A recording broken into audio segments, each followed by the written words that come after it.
artık polisler de yani onları şey yapıyor ama bir bakıyoruz doludur annem onlar yani orada oturuyor çok rahatsız oluyor. Ev bile değiştirmeyi düşünüyorlar. Burada serseri doludur. Biz devletten kaçmadık. PKK'da da kaçmadık ama bu serserilerden kaçacağız.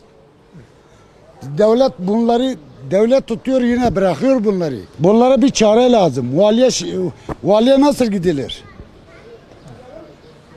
Biz geceleyin yatamıyor. Vallahi dün akşam saat 4'te 15 kala yine bizim bir haraba var benim komşumda. Orası doluydu. Saat 4'te ya geceleyin. Şimdiye kadar ne yapacağız? Biz kaçacağız, mahallede kaçacağız. Değil mi? Ya siz de biliyorsunuz bunu. Doğrudur, mahallede huzur yok. Mahallede huzur kalmamış. Doğan mahallesinden geliyor, Çakmak mahallesinden geliyor. Vali Konak'ın oradan geliyor. Çal mahallesinde burada geliyor. Hepsi burada alışverişliği bu mahallede yapıyorlar. Ya hepsi zehirlendi zaten. Vallahi ben kendi gözlerimle görmüş bu gaz var ya gaz tüpü. Onları ağzına boşaltıyorlar. Biz terörde de kaçmadık, PKK'da da kaçmadık. Ama bunlarda kaçacağız. Bu serserilerden kaçacağız. Çünkü huzur kalmadı. Gençler mahalleme dokunma, uyuşturucuya hayır pankartı astı. Aynen doğrudur. Burada uyuşturucu sıkıntısı mı var? Gençler uyuşturucuya müptela mı? Elbette yani sebepsiz bir şey aslında. Demek ki bir sorun var yani. Onun için farkındalık olsun, böyle millet farkına varsın, mahalle sakinleri hepsi uyansın yani. Böyle sıkıntılar oluşmasın. Bu gençler böyle madde bağımlılığı başlamasın. Bu harabe evler falan hep böyle metruk evlerde her gün bir şikayet geliyor yani. Ya içinde içiyorlar ya da yatıyorlar. Kimi böyle evlerine gitmiyorlar. 3 gün 4 gün hep şikayetler oluşuyor yani mahallede falan. Bu mahalle sakinleri çoğu da her zaman şikayetçi yani. Çünkü hakikaten ara sokaklara giremiyorsun. Rahatça ailenle dolaşamıyorsun, gelip gidemiyorsun. Son zamanlarda hırsızlık olayları da mesela sen de duymuşsun. Çok oluyor yani mesela. Hep böyle bu madde bağımlılığı yüzünden. Bu pankartlı da asmalarını milletin uyanması için asmışlar.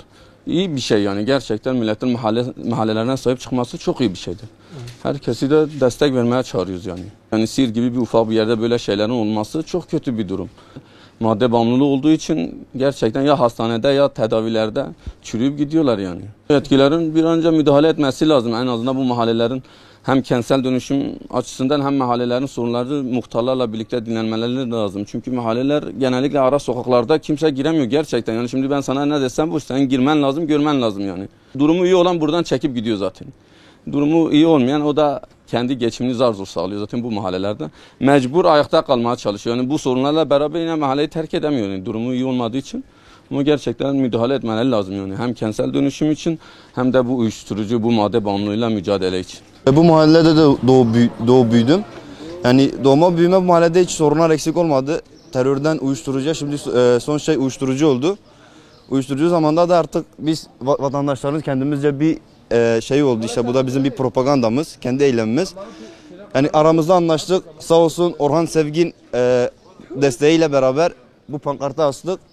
Böylece hani hırsızlardan da uyuşturuculardan da kurtulmayı diliyoruz. Şimdi o içenler de gelip satanlar da geliyor. Çocuklar doğru düzgün rahatlıkla şeye çıkamıyor abi. Sokağa çıkamıyor. Oradan mesela sormak için para almak için kabloları kesiyorlar abi. Mahallenin kablolarını, evler hırsızlığa giriyorlar. Yani bir şekilde huzur bırakmıyorlar abi. İki taraftan da huzur yok abi. Oradan daha nereden geliyorlar o illeti almak için. Sonra parası kalmayınca hırsızlığa başlıyor. Eve giriyor. Kabloları söküyorlar. Şu kablolar hepsini sökmüşler zaten abi. Biz bir mahalleli olarak bu illetten kurtulacağız ve buna bir son vereceğiz inşallah. Mahalleme sahip çık, uyuşturucuya hayır pankartı astı. Çok güzel bir şey yapmışlar aslında. Çok güzel evet. Evet. Siz ne diyorsunuz bu konuda? Ne sıkıntı var bu mahallede? Her gün değişik tip insanlar buralara geliyor diyor. Hiç tanımadığımız insanlar.